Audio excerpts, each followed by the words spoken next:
Sehingga kalau kita memfokuskan diskusi hari ini kepada posisi konsumen, maka konsumen dari proses transaksi yang awal tadi dapat kita anggap sebagai orang yang telah menyerahkan sejumlah uang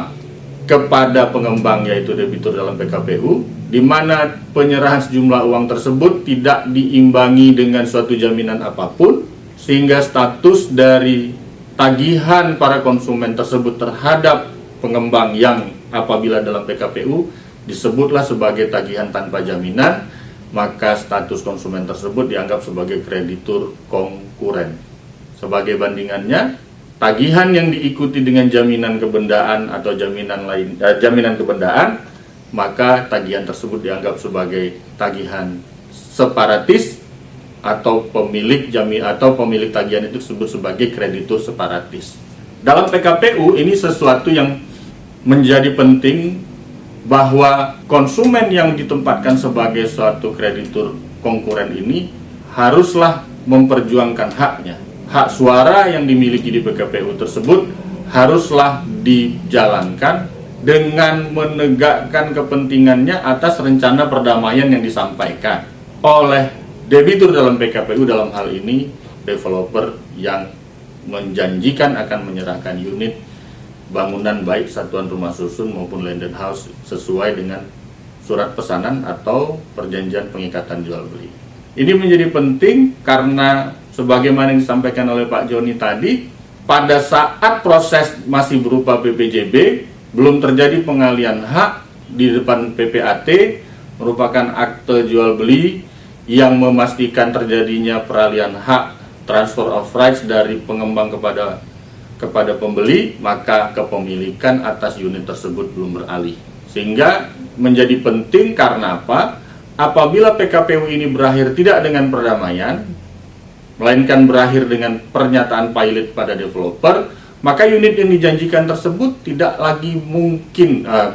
sangat kecil kemungkinannya untuk dialihkan kepada konsumen, melainkan dia akan menjadi harta pilot, di mana harta pilot itu akan menjadi objek pemberesan dari kurator yang diangkat. Karena itu dalam situasi pertama terjadinya pengumuman PKPU atas satu developer, maka konsumen harus pertama sekali apapun yang terjadi, tadi disampaikan oleh Pak Joni, kalau bisa bergabung dalam satu kelompok, mendaftarkan diri sebagai kreditur yang memiliki hak suara untuk menilai rencana perdamaian yang disampaikan oleh developer yang menjadi debitur dalam PKPU. Apa arti pentingnya? Mudah-mudahan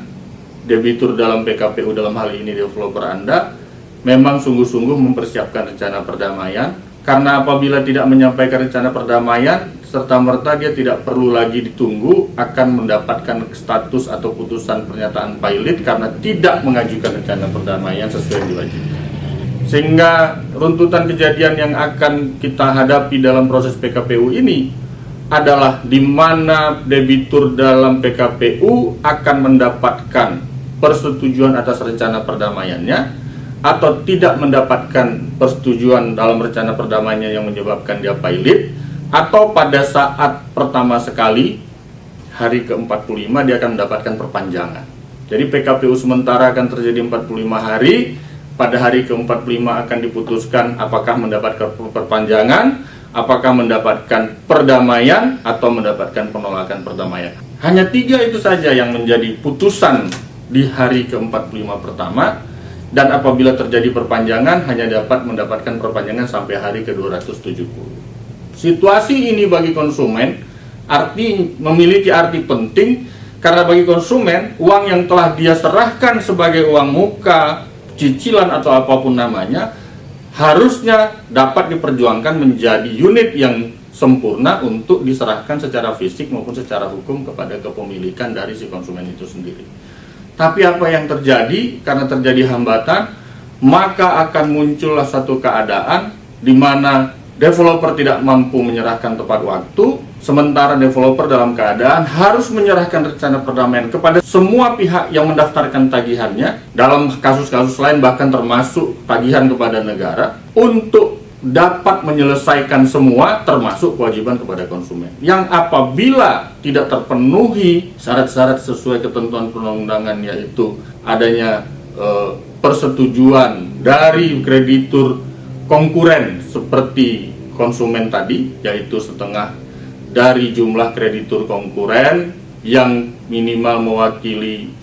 lebih dari setengah kreditur konkuren yang minimal mewakili 2/3 dari jumlah yang hadir, tagihan yang hadir, dan setengah kreditur separatis yang mewakili 2/3 dari jumlah yang hadir. Apabila tidak mencapai angka komposisi tersebut, maka dianggap tidak diterima perdamaian dan dapat menyebabkan pilot.